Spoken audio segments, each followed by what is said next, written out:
Music के शानदार प्रस्तुति। बाबा के नाम लाके बोलना हे के काबर उठा ले गे छौड़ी, काबर उठा ले गे छौड़ी, काबर उठा ले गे छौड़ी।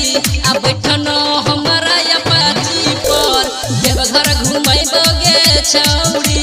आ बैठनो हमारा अपाची पर देवघर घुमैबोगे छौड़ी।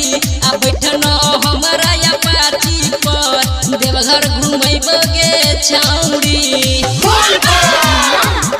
बोला शंकर भगवान की जय। Presented by Virat music. पूजा करबै गे पूजा करबै, भोले बाबा के पूजा हम करबै। सुल्तानगंज से बोलना हे के काबर उठा ले गे छौड़ी, काबर उठा ले गे छौड़ी, काबर उठा ले गे छौड़ी। आ बैठनो हमारा अपाची पर देवघर घुमैबोगे छौड़ी। आ बैठनो हमारा अपाची पर देवघर घुमैबोगे छौड़ी। बोला शंकर भगवान की जय।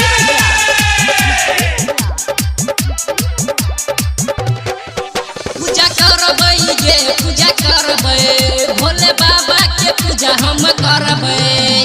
भोला बाबा के तू जयकारा लगै है गे छौड़ी, जयकारा लगै है गे छौड़ी, जयकारा लगै है गे छौड़ी।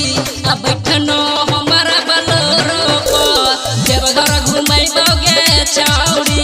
आ बैठनो हमारा बलोरो पर देवघर घुमैबोगे छौड़ी। बोला शंकर भगवान की जय। Presented by Virat music. पूजा करबै गे पूजा करबै, भोले बाबा के पूजा हम करबै। राइटर कृष्णा सिकिन संगे देवघर जइहा गे छौड़ी, देवघर जइहा गे छौड़ी, देवघर जइहा गे छौड़ी। आ गायक ललन यासिक के गाली पर तोरा घुमैतोगे छौड़ी।